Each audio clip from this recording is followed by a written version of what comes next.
दोस्तों नमस्कार, मैं उपेंद्र यादव। दोस्तों इस लाइव प्रोग्राम में आप सबका स्वागत है। दोस्तों आज जयपुर में बहुत अधिक संख्या में बेरोजगार पहुंचे और हमने माननीय मुख्यमंत्री जी के संज्ञान में लाने के लिए प्रदर्शन किया। उन सभी साथियों को धन्यवाद जिस कोरोना काल में भी आप घर से निकलकर जयपुर पहुंचे। हमारा मकसद था कि सरकार तक हमारी आवाज़ पहुंचे। प्रदेश की मीडिया ने हमारा पूरा साथ दिया, जिसके लिए प्रदेश की मीडिया का भी बहुत बहुत आभार एवं धन्यवाद। दोस्तों लगातार आपने देखा होगा इस कोरोना काल में भी घर से बाहर निकलकर आपके लिए संघर्ष किया है और प्रयास किया है। दोस्तों माननीय मुख्यमंत्री से 22 नवंबर को मुलाकात हुई थी। 1 महीने का समय दिया था। 1 महीना आपको पता है कि कल वो 1 महीना भी खत्म हो जाएगा। लेकिन आज फिर जो हमारी जयपुर में जो मीटिंग हुई, मीटिंग क्या एक बेरोजगारों का हुजूम था। ये तो ट्रेलर था, अभी तो पिक्चर बाकी है। हम लगातार आवाज उठा रहे थे, माननीय मुख्यमंत्री तक बात पहुंचा रहे थे कि अधिकारी और मंत्री नहीं सुन रहे। क्यों नहीं सुन रहे? आपने अब ऊर्जा विभाग की मैं बात करना चाहूंगा। बीडी कल्ला जी ने घोषणा की थी कि सितंबर में भर्तियों की विज्ञप्तियां जारी हो जाएंगी। 9000 पदों पर बजट में घोषणा की गई थी। एक भी सिंगल भर्ती की विज्ञप्ति जारी नहीं हुई। आज मैंने उन चेहरों को देखा, एक वो झलक देखी, दर्द भी था, मासूमियत भी थी और उनकी वो पीड़ा थी जो मैंने सुनी और परखी। उनका कहना था कि हम गरीब परिवार के बच्चे हैं जो आईटीआई करते हैं और टेक्निकल हेल्पर का हम इंतजार करते हैं। पिछली बार निकाली गई और उसमें भ्रष्टाचार हो गया। ऑनलाइन एग्जाम में बहुत बड़ा गेम हुआ, बहुत बड़ा घपला हुआ और पढ़ने वाले युवा बेरोजगारों के साथ बड़ा धोखा हुआ। उस समय भी आवाज उठाई गई, लेकिन आवाज उन लोगों की दबा दी गई। इस बार घपला होने से पहले ही हजारों की संख्या में सरकार के सामने गुहार कर रहे हैं कि ऑनलाइन एग्जाम नहीं, ऑफलाइन एग्जाम होनी चाहिए। टेक्निकल हेल्पर की ऑनलाइन एग्जाम नहीं, ऑफलाइन एग्जाम होनी चाहिए और इसकी विज्ञप्ति जल्द से जल्द जारी हो। नए वर्ष पे इनको तोहफा मिलना चाहिए। ये आज हमने सरकार के सामने टेक्निकल हेल्पर के उन मेरे साथियों की आवाज उठाई है। मैंने वादा किया था कि प्राथमिकता के साथ आपकी आवाज उठाऊंगा और आज आपकी आवाज बुलंद भी की है कि टेक्निकल हेल्पर की जल्द से जल्द विज्ञप्ति जारी हो और उसकी एग्जाम ऑफलाइन हो। इसमें आयु सीमा भी बढ़ाई जाए, 35 से 40 की जाए अन्य राज्यों की तर्ज पर। इसके अलावा परीक्षा केंद्र राजस्थान में होनी चाहिए। इसके अलावा राजस्थान का सामान्य ज्ञान भी जोड़ा जाए। जो 2013 की भर्ती में था 100 टेक्निकल के 50 सामान्य ज्ञान के यानी कि जीके के 50 क्वेश्चन इसमें जोड़े जाए, जिससे मेरे प्रदेश के युवा बेरोजगारों को राहत मिले। मजबूती से बात रखी है, मीडिया ने पूरा साथ दिया है और हमारे प्रतिनिधिमंडल ने जब सीएमओ में वार्ता की तो वहां सीएम साहब के सचिव साहब ने कहा कि सीएम साहब तक वो आपकी बात पहुंचाएंगे। उन्होंने कहा कि आज शाम तक ही सीएम साहब तक आपकी बात पहुंचा देंगे। मीडिया के माध्यम से और सोशल मीडिया के माध्यम से और वहां इकट्ठा होकर माननीय मुख्यमंत्री तक आपकी आवाज पहुंचानी थी। उस आवाज पहुंचाने में हम सक्षम हो गए और हमने साथ में ही आपकी जो भर्ती थी इसकी बड़ी मजबूती से आवाज उठाई है। और मैं आप लोगों को विश्वास दिलाता हूं, यदि आप लोगों का यूं ही साथ मिलता रहा, मैं आप लोगों से वादा करता हूं कि आपकी परीक्षा ऑफलाइन ही होगी, ऑनलाइन नहीं होने देंगे भ्रष्टाचार। आपकी विज्ञप्ति भी जारी होगी और जो आपकी जो आयु सीमा वाली मांग है और जी केवल ये आपकी तीनों चारों मांगे वाजिब है और आपके साथ मैं खड़ा हूं। सीना ठोक के कहता हूं आपके साथ रहूंगा जब तक आपके काम नहीं हो जाए। आप लोग एकजुट रहे, मजबूत रहे। जिस प्रकार आज आपने ताकत दिखाई है वो ताकत जब भी आपको याद करे आपको दिखानी है। ये टेक्निकल हेल्पर के अभ्यर्थियों के लिए है। इस धरने में जेएन भर्ती के अभ्यर्थी भी शामिल हुए थे। उनकी मांग थी कि राजस्थान का सामान्य ज्ञान जोड़ा जाए, बैंकिंग हटाई जाए। वो बैंक कर्मी नहीं बन रहे, वो इंजीनियर बन रहे, तो उनकी मांग भी वहां तक पहुंचाई गई है। हालांकि कुछ मांग पहले आप लोगों के द्वारा रखी थी, उसमें सहमति बनी थी। इसमें भी मैं विश्वास दिलाना चाहूंगा, कोशिश कर रहे हैं कि जैसे गुड एकेडमिक में एक समस्या आई थी, जो कई लोग बाहर हो चुके थे, जिन्होंने 2005 या 10 में जिन्होंने 10वीं बारी की थी कि 55% अनिवार्य है, कई चीजें जोड़ी थी, कई लोग बाहर हो गए थे। बिना बजट का काम था। सरकार ने जैसे 23 नवंबर को हमने वार्ता की थी तो उस गुड एकेडमिक नियम को उठाने का काम किया है। तो ऐसे में उनको राहत मिली है। आपकी बात भी, क्योंकि उस समय मैंने बात रखी थी कि बिना बजट का काम है, आज सरकार के बजट भी नहीं लगेगा, काम हो सकता है। इस प्रकार सामान्य ज्ञान बढ़ाना बिना बजट का काम है, आप लोगों को राहत मिले और आपकी विज्ञप्ति जल्द से जल्द जारी है, ये बात रखिए। उन्होंने सीएम सचिव ने जो तमाम इश्यू थे उनके लिए कहा था कि वो सीएम साहब तक टेकअप कर दें, उनकी बात आपकी पूछा देंगे, ये चीज आज की वार्ता में निकल के है। इसके अलावा दोस्तों एसओजी से जो फर्जी डिग्रियां हैं पुस्तकालय अध्यक्ष में, लाइब्रेरी में जो 44,000 से 90,000 पहुंच गए, उस मामले में हमारे सामने उन्होंने कहा कि इस मामले में एसओजी से जांच हो जाएगी, वो एसओजी को लेटर लिख देंगे। तो अब कुल मिलाकर है कि जो पुस्तकालय अध्यक्ष में, लाइब्रेरी में जो भारी जो आपने देखा फर्जी डिग्री उसकी जांच एसओजी से होगी। आज हमारे प्रतिनिधिमंडल को सीएम के सचिव साहब ने विश्वास दिलाया, मुझे विश्वास माननीय मुख्यमंत्री पे है। जिस प्रकार लेटर लिखा, मैंने फोन पे बात भी की, तो मुख्यमंत्री जी ने जेई भर्ती के लिए जांच के लिए आश्वासन दिया था और एसओजी उस मामले में जांच करी है। कहीं ना कहीं उसमें भी बड़ा खुलासा होगा। एसओजी पे पूरा विश्वास है कि प्रदेश के युवा बेरोजगार चाहते हैं कि उस गैंग का खुलासा हो कि वो कहां से वायरल हुआ, इसमें कौन कौन लिप्त है या अधिकारी लिप्त है, उन सबका खुलासा होना चाहिए और तुरंत उस पर कार्रवाई होनी चाहिए, ये एसओजी को करना चाहिए। तो इस संबंध में भी हमने कहा, उन्होंने कहा कि एसओजी में इस मामले को दिया जाएगा, उन्होंने सहमति दी है कि वो भेज रहे हैं एसओजी को, जांच हो जाए। हमने उनको कागज देना चाहा तो उन्होंने कागज नहीं लिए, बोले कि एसओजी में जाएगी तो आप सीधे कागज एसओजी में देना जो सबूत थे। तो ये पुस्तकालय अध्यक्ष लाइब्रेरियन की बात हो गई। अब बात कर रहा हूं दोस्तों, जो मेरे साथ छात्र अधीक्षक का भी गया था, उस मामले में विभाग से उन्होंने दोबारा रिपोर्ट मांगी है। उन्होंने आश्वासन दिया कि जल्द इसमें सकारात्मक कदम उठाएंगे। 159 जो अभ्यर्थी हैं, जयप्रकाश मेरे साथ था, उनके लिए भी हमने मांग रखी है। एक दोस्तों जो 15 दिसंबर तक विभागों को जो भर्तियों की विज्ञप्तियां भेजने की जो इनकी अभ्यर्थनाएं भेजने के आदेश मुख्य सचिव के द्वारा दिए गए थे, चाहे वो कृषि प्रेक्षक भर्ती हो, चाहे वो ग्राम सेवक हो, और चाहे वो डीएलबी की फायर सेफ्टी ऑफिसर हो, चाहे वो जेएन हो डीएलबी की, चाहे आरएस भर्ती हो, ग्राम सेवक, सारे तमाम जो भर्तियां हैं उनकी विज्ञप्तियां जारी हो, वो मांग भी हमने आज रखी है। और मैंने कहा कि साहब अभ्यर्थना जो पूछ चुकी है उनकी विज्ञप्तियां जारी हो, बेरोजगारों को राहत मिलनी चाहिए, नए साल पे तोहफा मिलनी चाहिए। जो भर्तियों की अभ्यर्थना आपने कहा 15 तक पूछ जाएगी, वो बात भी रखी है। तो कृषि प्रेक्षक हो, ग्राम सेवक हो, जेएन की, डीएलबी की फायर सेफ्टी फायर वाली हो, और आरएस भर्ती, सारी मांगे हमने रिक्त पदों जितने विभाग उन नई भर्तियों की मांग हमने रखी है। लेकिन इसके अलावा दोस्तों इस लाइव में आने का उद्देश्य ये था, जो वहां से मुझे एक अनुशासन अच्छा लगा मेरे साथियों का।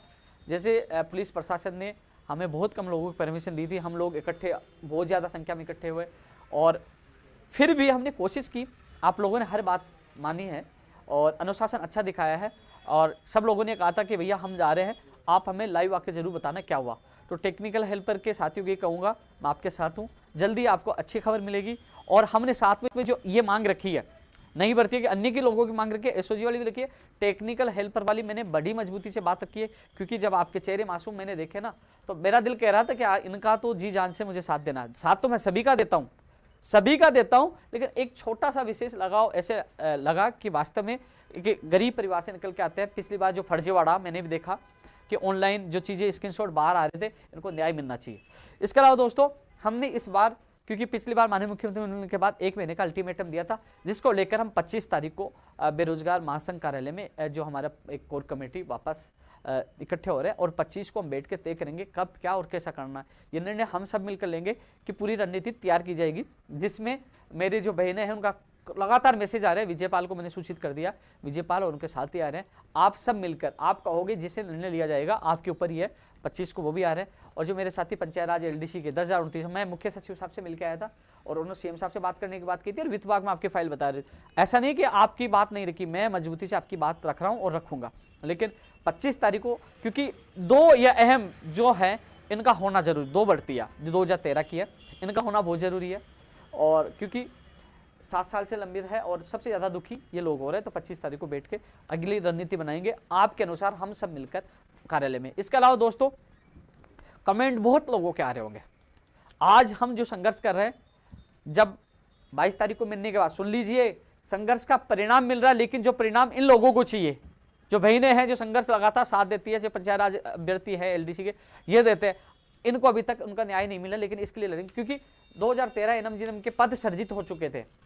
आपने देखा होगा कि मीडिया में बड़े बड़े अक्षरों में खबर भी आई थी कि इनको मिलेगा तोहफा 1 साल होने पर, पद सर्जित भी हो गए थे, लेकिन किन्हीं कारणों से उनको वापस सर्जित को कैंसिल कर दिया गया। और इसमें सबसे बड़ा रोल है चिकित्सा मंत्री रघु शर्मा जी का। उनका नाम मैं सीधा ले रहा हूं क्योंकि मुख्यमंत्री जी पॉजिटिव है, कई एमएलए ने भी बात रखी थी, मैंने बात रखी थी, लेकिन चिकित्सा मंत्री साफ हैं, वो नहीं चाहते और उन्होंने पूरे मामले को वापस वो नेगेटिव कर देते हैं।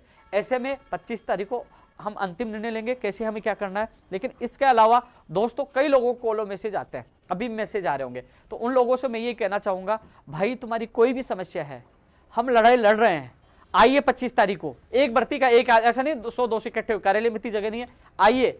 और आप जैसे आपको निर्देश दें, हमने मान लीजिए हमने घोषणा की थी कि 24 वहाँ दिल्ली कूच करेंगे, हमने घोषणा की थी ना कि हम 24 नवंबर को दिल्ली कूच करेंगे, लेकिन हमने बसों की सारी व्यवस्था कर ली थी, कितने व्यक्ति कितने लोग आएंगे, तो कम से कम आपको आके जिम्मेदारी लेनी चाहिए कि भैया आप जब भी लड़ाई छेड़ो तो हमारी भर्ती कितने लोग होंगे, आइए साथ तो दीजिए। अब आते नहीं हो, सोशल मीडिया पे कमेंट करते हो, लड़ाई सोशल मीडिया पे नहीं जीती जाती, इसलिए जिसकी वास्तव में आपकी पीड़ा आप साथ दोगे ना, तो मैं आपके साथ रहूंगा। इसलिए 25 तारीख को जो कोई भी किसी भर्ती का अभ्यर्थी है वो आके 25 तारीख को कार्यालय में एक भर्ती का एक अभ्यर्थी मिले और कहे कि हम आपके साथ हैं। रणनीति और प्लानिंग और आंदोलन में आपको भी शामिल किया जाएगा, हम सब मिलकर लड़ेंगे। 25 तारीख को आप आइए। दोस्तों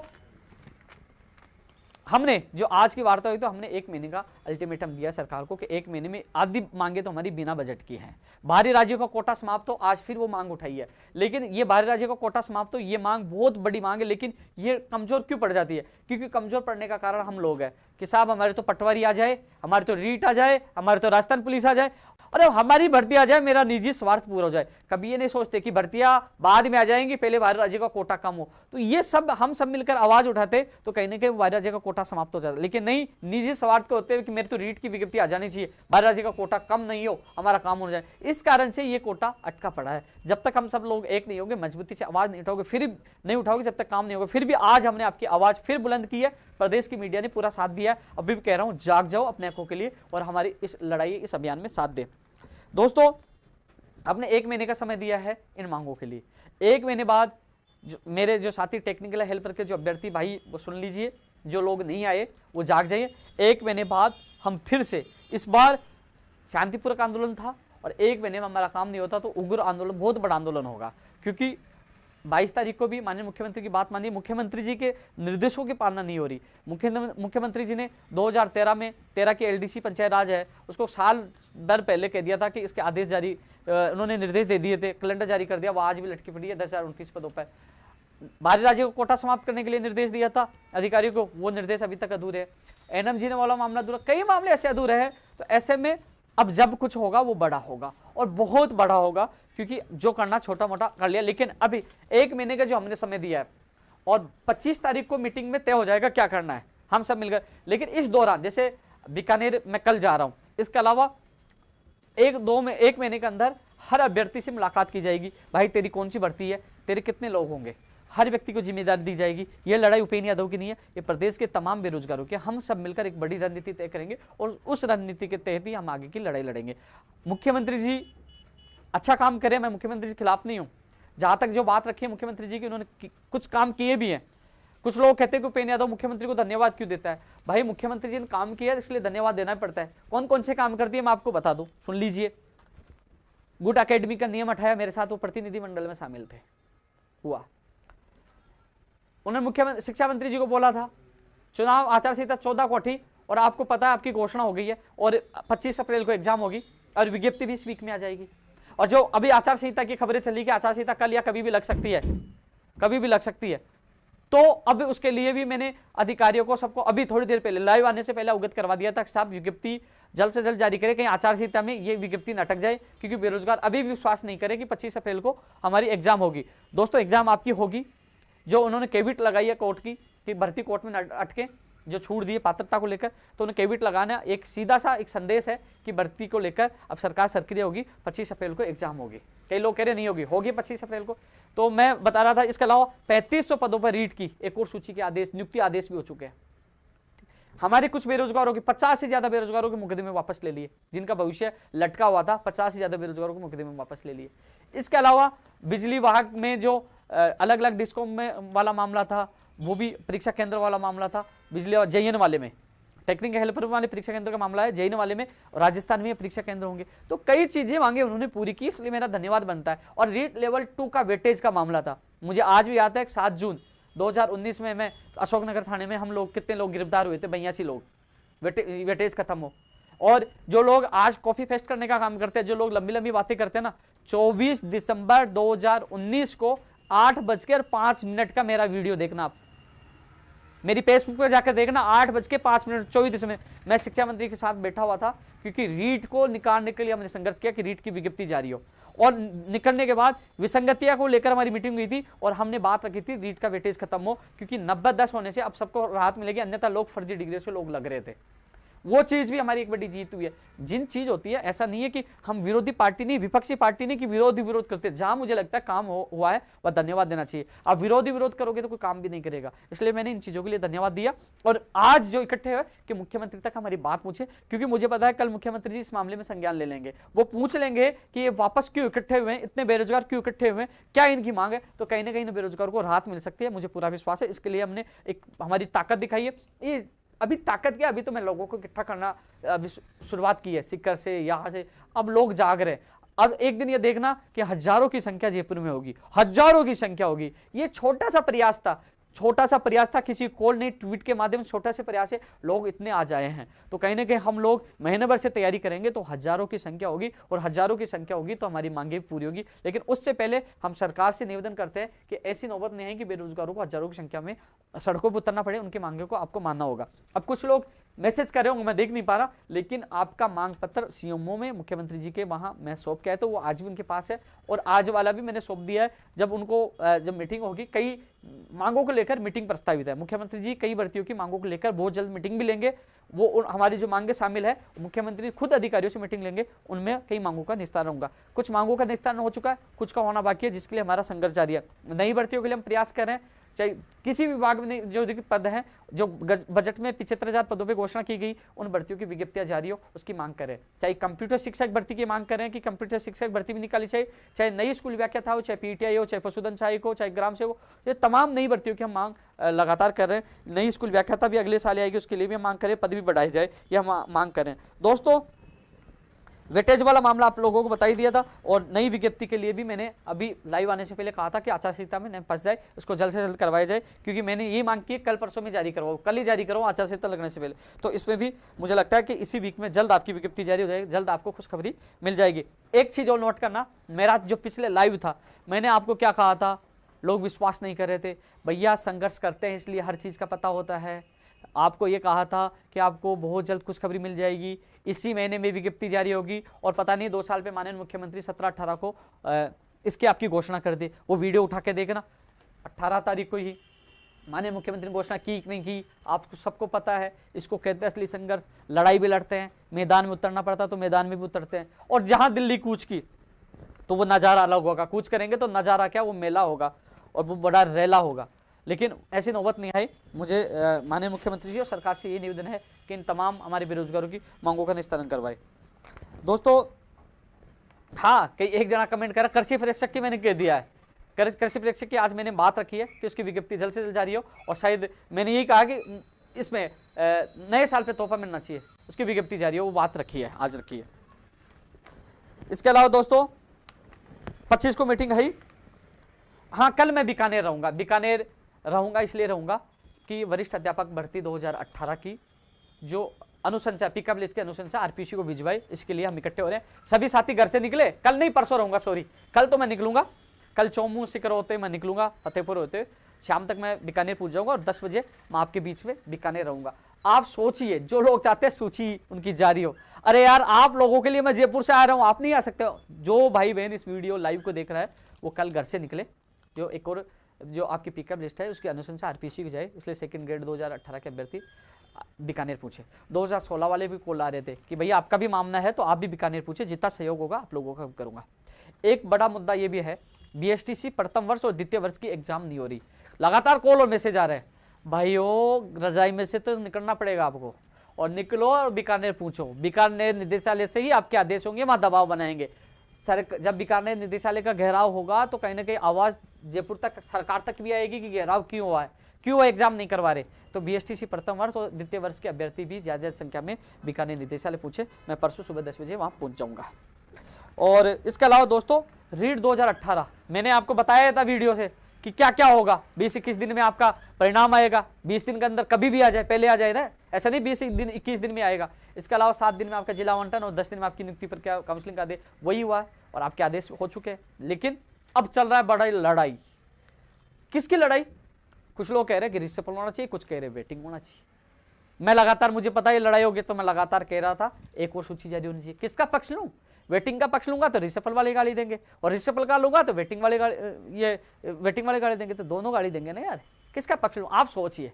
सबका, वो कह रहा है मेरे साथ, वो कह रहा है मेरे, इसलिए मैंने एक और सूची जारी करवा दी, कोर्ट के निर्णय के अनुसार वो निकाल रहे हैं। हाँ, इसमें मुझे शंका है, कुछ अभ्यर्थियों से शिकायत की थी कि वो पोस्टेड अभ्यर्थी है, कि वो रिपीट हो रहे हैं, कि जिसकी पहले विषय कट ऑफ ऊपर थी वो नीचे आएगी, और पता नहीं कौन सा मामला बता रहे कि रिपीट हो रहा है, एक दूसरे का वापस नाम आ रहा है। तो उनके लिए मैंने कह दिया है कि आपको लगता है, संदेह है कि वापस अभ्यर्थी रिपीट हो रहा है, हालांकि वो हाई कोर्ट के निर्णय के अनुसार काम करेंगे, लेकिन मुझे भी संदेह है कि ऐसी नौबत आने से पहले हमें सतर्क हो जाना चाहिए।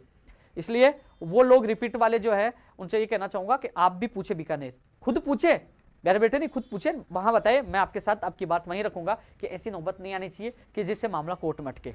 इसके अलावा सबसे बड़ी बात, रिसफल को लेकर जो पोस्टेड अभ्यर्थी है, वो पोस्टेड अभ्यर्थी हैं, कुछ लोग तो फोन करके ऐसे दादागिरी लगा रहे हैं, यार भाई आप बेरोजगार थे ना, आपका मामला कोर्ट में अटका, कमलेश कुमार मीणा वाला, मैं पागलों जैसे भागता था पीछे पीछे, आपकी भर्ती निकलवाकर आपकी ज्वाइनिंग करवाई, आपका साथ दिया। उस समय आप कहते थे हमें ज्वाइनिंग कहीं पे भी मिल जाए, कहीं पे मिल जाए। अब कह रहे हो रिसफल हो जाए तो हम घर आ जाए। यार मैं कौन होता हूं? तुम दिल पे हाथ रखिए, दो पक्ष बने, दूसरे वेटिंग वाले गाली देते, बता किसकी, मैं किसका पक्ष लूं? आप मुझे गलत मत बनाइए, इसमें मुझे दोष मत दीजिए। आप कह रहे हो हमारा साथ नहीं दे रहे, मैं ना आपका साथ दे रहा ना उनका साथ दे रहा हूं। मेरा हर वीडियो, हर ट्वीट देख लेना, मैंने एक और सूची की मांग की थी, ना वेटिंग की मांग की थी, ना रिसफल की मांग की थी। इसलिए इसके अलावा मेरा एक सवाल आप लोगों से बनता है, जब मैं अनशन कर रहा था, जब हम जेल गए थे, जब लोग हम भाग रहे थे, और तब तो आपने एक भी जो पोस्टेड अभ्यर्थी है उसने कहा हम आपके साथ है, दिया साथ? नहीं, मिलने तक आप लोग नहीं आए। और दूसरी बात, बड़ा दुख होता, मैंने कभी कहता भी नहीं हूं, लेकिन फिर भी आप लोगों को, जिस व्यक्ति ने आपको नौकरी दिलाने में इतनी अहम योगदान दिया, आपके साथ रहा, और उसके लिए कह रहे हो कि मैं गलत हूं। ठीक है, वो आप निजी स्वार्थ है, घर आने के चक्कर में किसी व्यक्ति को गलत ठहराना कि मैं रिसफल करवा देता तो आपके लिए अच्छा हो जाता, नहीं करवा रहा तो गलत हूं, वो आपकी मर्जी है। लेकिन मैं किसी का भी साथ नहीं दे रहा। जो कम से कम सूची जारी हो रही है, किसी को तो रोजगार मिल रहा। मना कर दिया था साहब, लड़ झगड़ कर ये सूची कैसे जैसे मैंने जारी करवाई है, मेरी आत्मा जानती है। उसके बावजूद भी आप लड़ते उलझाना चाहते हो, उलझाओ, आपकी मर्जी है। मेरा काम था आपकी सूची निकलवाना, वो निकल रही है। और इसके अलावा जो अभ्यर्थी जिनको शंका है कि ऐसा दोबारा उनका नाम आ सकता है, वो बीकानेर 23 को पूछे 10 बजे, मैं आपकी बात वहीं रख दूंगा। विशेष शिक्षक की जो लेवल 2 की एक भी वेटिंग नहीं आई थी, एक भी, उनकी बात मैंने दोबारा रखी है, मुख्यमंत्री जी के अधिकारी के पास आज रखी है, दोबारा रखी है बात, मैंने कल भी रखी थी। और इसमें क्योंकि एक भी सूची नहीं आई, मूल पद ही खाली है, एक और सूची नहीं आई, तो इनकी मैंने बात रखी है, तो इनको राहत मिले। मैं कोशिश कर रहा हूँ, ये कह रहे हैं हम कोर्ट में जा रहे हैं, लेकिन मैं कोशिश कर रहा हूँ कि कोर्ट में जाने से पहले इनको राहत मिले, तो इनके लिए भी मैंने बात रखी है, शायद इनको राहत मिल जाएगी। कोशिश ये है कि इन अभ्यर्थियों को राहत दिलाने के लिए मैं पूरी कोशिश करूंगा। दोस्तों, रीड 2016 और 17, 2016 के अभ्यर्थी मुझसे मिलने, जो साइंस मैथ वाले, और 17 वाले, मैं पूरी मदद करूंगा। एक बार कोर्ट से निकल जाए, और जब चाहो जब मिल सकते हो, 25 को मिल लो, कल मिल लो, मैं आपके साथ हूं, मिलके ही आप लोगों से बात करेंगे। रीड 2020 की बात कंप्लीट कर ही चुके हैं, जो कहा वो किया है। बीएसटीसी और बीएड का एक मामला, बहुत लोग कमेंट मैसेज कर रहे हैं, कुछ कह रहे हैं कि आप बीएसटीसी वाले कह रहे हैं कि आप हमारे साथ नहीं दे रहे, अन्याय हो रहा है, और बीएड वाले कह रहे हैं कि आप हमारा साथ दो। लेकिन मेरा व्यक्तिगत क्या मानना सुन लीजिए, मेरा यही मानना है कि कहीं ये भर्ती आपस में आप लड़के इस भर्ती को ना उलझा दो।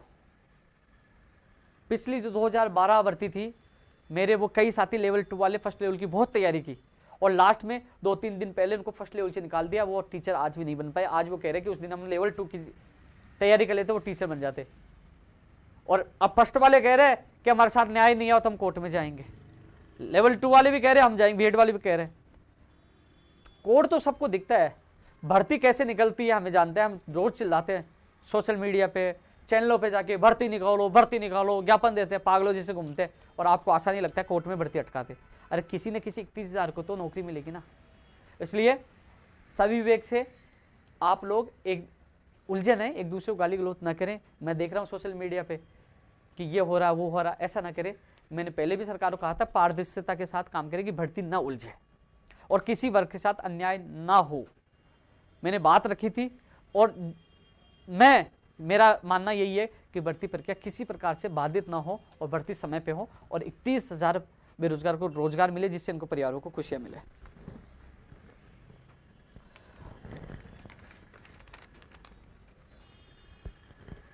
हाँ, ये सारी चीजें तो मैंने बोली दी, कोई बाकी तो रहा नहीं।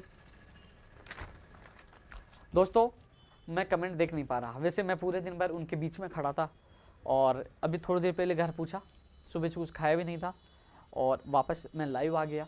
हालांकि तुम्हें पता है पूरे दिन आदमी काम करेगा तो ऊर्जा तो कम हो ही जाती है, क्योंकि ऊर्जा विभाग वालों के साथ जो मैं था। लेकिन एक चीज़ मैं जरूर कहता हूँ कि आप अपने दिल पर हाथ रखिए, कोरोना काल में मैंने पूरा आपका साथ दिया। लेकिन आज एक विचित्र घटना एक बार फिर दोबारा हुई, लगातार होती। मैं फिर बता रहा हूँ, जो मेरे साथ डेलीगेशन में एक जो एसओजी की जांच के लिए लाइब्रेरियन वाला अभ्यर्थी गया था, इसके अलावा छात्रावास अधीक्षक का एक अभ्यर्थी था। यार वो पैसे निकाल के, भाई साहब हम सहयोग करना चाहते हैं, हमें न्याय मिल जाए, उनको विश्वास दिलाना चाहता हूँ आप लोगों का साथ ही मेरी ताकत है। मैं आप लोगों के लिए जी जान लगा दूंगा, मुझे पैसे नहीं चाहिए, उस अभ्यर्थी को वापस पैसे लौटाए, क्योंकि गरीब बेरोजगार की स्थिति मैं जानता हूं। यदि सहयोग करते ना, जिन लोगों को 2012 के बाद 2 से 2.5 लाख लोगों को नौकरी लगाई, वो सहयोग करते ना, तो आज राजस्थान बेरोजगार एकीकृत महासंघ कार्यालय बहुत बड़ा होता, उसमें मीटिंग भी हो सकती थी। आज मैं जानता हूं मेरे कई साथी लाइव देख रहे हैं, वो उनको धन्यवाद देना चाहूंगा। आज राजस्थान बेरोजगार एकीकृत महासंघ इतनी आर्थिक स्थिति से इतना हालत खराब है, मैं फोन करता हूं, दोस्त यार 2,000 रुपये डलवा दो, दोस्त यार 5,000, दोस्त 10,000। मैं मेरे व्यक्तिगत रिश्ते से लोगों को फोन कर करके मैं संगठन चला रहा हूं। और आज फिर कहता हूं, आज उस भाई ने निवेदन किया, मैं आज फिर कहता हूं, पहले भी और आज भी किसी बेरोजगार से 1 रुपये नहीं लिया, नहीं लूंगा, नहीं लिया, नहीं लूंगा। हाँ, कोई कर्मचारी बन गया और खुशी से वो संगठन का सहयोग करना चाहता है, वो कभी भी कर सकता है, उसके लिए मैंने कभी मना नहीं किया। बेरोजगारों, मैं जानता हूं उसके माँ बाप कैसे कमाकर उसको भेजते हैं, वो कैसे तैयारी करता है। आज उसको रोजगार की तलाश है, आज उसको अपने भविष्य की तलाश है, उसका भविष्य कब भर्ती निकले, कब उनका भविष्य बने। इसलिए कोई भी हाथ जोड़ के मेरा निवेदन है, कई बार कई लोग मेरे कार्यालय भी आ चुके हैं, लोगों ने गलत फहमियाँ, ये चीजें मैं क्यों कह रहा हूँ, क्योंकि लोगों ने गलत फहमियाँ उड़ाई है।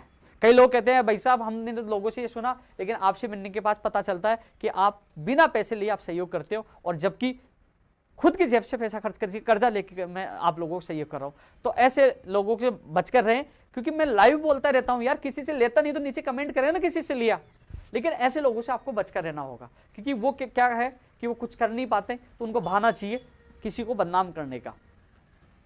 मैंने आज तक आप लोगों को नहीं बताया कि मेरे आर्थिक हालात बिल्कुल खराब है, मैं परेशान हूं, नहीं बताया। लेकिन ये चीज इसलिए बता रहा हूं, कितना ही मैं परेशान हो गया, लेकिन मैं किसी बेरोजगार से 1 रुपये नहीं लेता, नहीं लूंगा। लेकिन उन लोगों को, आप लोगों को जरूर जवाब देना है कि हम जाते हैं पैसे देते भी, तो अगला आदमी पैसे वापस लौटा देता। कई बार तो कई लोग मेरे साथी, उनकी स्थिति देख के मैं उनको बिठाता हूँ, आराम से सुनता हूँ, जितना सहयोग साथ चलना है तो मैं उठ के साथ भी जाता हूँ, चल दिनेश बोर्ड या चल सच वाले, साथ भी जाता हूँ, जितना सहयोग होता है मैं करता हूँ। इस कोरोना काल में भी आपने देखा होगा नेता लोग घर थे, लेकिन मैं घर से बाहर रहकर अपने आप को खतरे में डालकर लगातार आप लोगों के लिए संघर्ष करता रहा था, आगे भी करता रहूंगा। अर्थ का अनर्थ निकालने वाले बहुत लोग हैं, बहुत फर्जी आइडिया बना के बैठे हैं, सब जगह बैठे हैं, बहुत उल्टा सुल्टा बोलते हैं, मुझे कोई फर्क नहीं पड़ता। मुझे जब लाखों बेरोजगारों का प्यार, आज मैंने एक ट्वीट किया था, देखा आपने संख्या, देखी भीड़, यही मुझे मान सम्मान और प्यार इन लोगों से मिलता है, जिससे मुझे ताकत मिलती है। किसी की बाप से नहीं डरता, जिसको जो करना वो करे। उपेंद्र यादव सीना ठोक के कहता है, लड़ता है गरीब बेरोजगारों के लिए, आगे भी लड़ेगा, मुझे कोई फर्क नहीं पड़ता कि फर्जी आईडी बनाकर उल्टा सुल्टे कमेंट करने से और लोगों को भ्रमित करने से कोई फर्क नहीं पड़ता। चाहे मेरी जान चली जाए, मैं पीछे नहीं हटूंगा। लगातार पहले भी संघर्ष किया था, आगे भी करूंगा, और बड़ा आंदोलन करना पड़े तो करूंगा, लेकिन जो बेरोजगारों ने विश्वास किया उनका विश्वास नहीं टूटने दूंगा। क्योंकि अब राजस्थान में हर युवा जाग चुका है, क्योंकि हमारा प्रयास लगातार सफल होता जा रहा है। कई लोगों को, जिन लोगों को रोजगार मिला उनको पता है, जो नौकरियां करें उनको पता है, उनका पूरा साथ दिया है, आपका भी साथ देंगे। लेकिन इसलिए आपसे मेरा निवेदन, एक छोटा सा और मेरा निवेदन था कि जो मेरे ट्विटर पर मैं ट्वीट सबसे पहले करता हूं, जैसे मैंने पहले ट्वीट कर दिया, अब लाइव अब लेट आया हूं, लोग बहुत इंतजार करते हैं, तो ट्विटर पे कम शब्दों में सटीक बात लिखी जाती है। सबसे पहले अपडेट मैं ट्विटर पर उपेंद्र यादव है, उसमें 1,81,000 से ज़्यादा फॉलोवर है, उसमें मैं ट्वीट करता हूँ। तो आप लोग सत्यता के लिए, सटीक जानकारी के लिए आप वहाँ जुड़िए, आपको हर चीज़ का पता रहेगा कब क्या होने वाला है। मैं हर चीज़ वहाँ अपडेट करता हूँ। इसके अलावा आप फेसबुक पेज मेरे नाम से है, उपेंद्र यादव के नाम से है, उस पर जुड़िए। इसके अलावा राजस्थान बेरोजगार एकीकृत महासंघ के नाम से एक फेसबुक पेज और बनाया है, उस पर जुड़िए। ये इसलिए बता, मुझे फॉलोअर नहीं बढ़ाना, मुझे फॉलोअर नहीं बढ़ाना। जो लोग बकवास करते हैं उनको तुरंत, मेरे साथियों कह रखा है उसको ब्लॉक करो, क्योंकि हम फॉलोवर बढ़ाने के लिए सोशल मीडिया का उपयोग नहीं कर रहा। मैं सोशल मीडिया का उपयोग मेरे बेरोजगार तक, मेरे भाई तक, मेरी बहन तक, उन तक सच्चाई पूछे, सटीक जानकारी पूछे, उनको पता चले क्या हो रहा है, क्या होने वाला है और कब आंदोलन, क्या चीजें, उन तक सारी चीज पहुंचाने के लिए मैं सोशल मीडिया का उपयोग कर रहा हूं। ब्लॉक करने से मेरे फॉलोवर कम होते हैं तो होने दीजिए, मुझे ऐसे गलत आदमियों का साथ नहीं चाहिए, मुझे ऐसे आदमियों का साथ चाहिए जो एक ट्वीट के माध्यम से, जो इतनी संख्या में जयपुर पहुंच सकते हैं और कहते हैं भाई हम आपके साथ हैं। तो उन लोगों को मैं कह दूं आपका भाई भी आपके साथ है। इसलिए आप सबसे यही कहना चाहूंगा कि आप इन चीजों से बचकर रहें, सावधान रहें, सीधा मेरे ट्विटर पे जुड़े, मेरी फेसबुक पे जुड़े और मेरे यूट्यूब चैनल पे जुड़े। सीधा आपसे यही निवेदन है मेरा। और इसके अलावा अब मैं स्टूडियो में लाइव हूं, मेरा साथी जो लाइव चलाने वाला कहीं बाहर चला गया, लाइव खत्म समय होने वाला था, लेकिन अभी आप सभी साथियों से यही कहना चाहूंगा आ गया कि मैं फिर आपसे दोबारा मिलूंगा, 23 तारीख को बीकानेर मिलूंगा। मैं पूरी कोशिश करता हूं 100% मेरे बेरोजगार को देने के लिए। कोई भी आपका एमएलए, कोई भी एमपी या कोई भी जिला परिषद का, पार्षद का, किसी का भी चुनाव लड़ता है, वो कभी भी आपकी आवाज तक नहीं उठाता, पत्र लिखकर खाली पूर्ति कर देता है। पत्र लिख दिया, हाँ कई मुद्दों के लेकर 14% व्याख्याता वाला मामला है, और भी जो लाइब्रेरियन का मामला है, एसआई भर्ती 2016 के जो 17 दिन से वो लोग बैठे, उनकी पीड़ा मुझे पता है, मैं भूला नहीं। 227 वाला मैं भूला नहीं। इसके अलावा जो लोग चयनित है एसआई भर्ती 2016 में, 227 की वजह से 2016 में चयनित अभ्यर्थियों की नियुक्ति प्रक्रिया पर कोई प्रभाव नहीं है। आप समझे उनकी वजह से आपकी लटकी पड़ी है, नहीं लटकी पड़ी है, आपके साथ पहले भी थे आज भी है, इसलिए आप ये नहीं मन में रखें कि उनकी वजह से लटकी पड़ी है। 2016 वालों को मैंने कई चीजें बताई थी, उनसे फोन पे बात हो रही है, जितना सहयोग होगा पहले भी किया था, आगे भी करूंगा। इसके अलावा दोस्तों और जो तमाम विषय बिंदु उस पर मैं चर्चा नहीं करूंगा, मैं हर लाइव में चर्चा करता रहता हूं। लेकिन इसके अलावा आप जो मुद्दे हैं 25 तारीख को राजस्थान बेरोजगार एकीकृत महासंघ कार्यालय सुबह 12 बजे आप पूछे, हम बैठकर एक बार उन पर चर्चा भी करेंगे, आगे हमें कैसे क्या करना है, हम सब मिलकर रणनीति बनाएंगे। उसके बाद हम आगे की जो हमारी जो जंग होगी या आंदोलन होगा उसका ऐलान करेंगे। जय हिंद।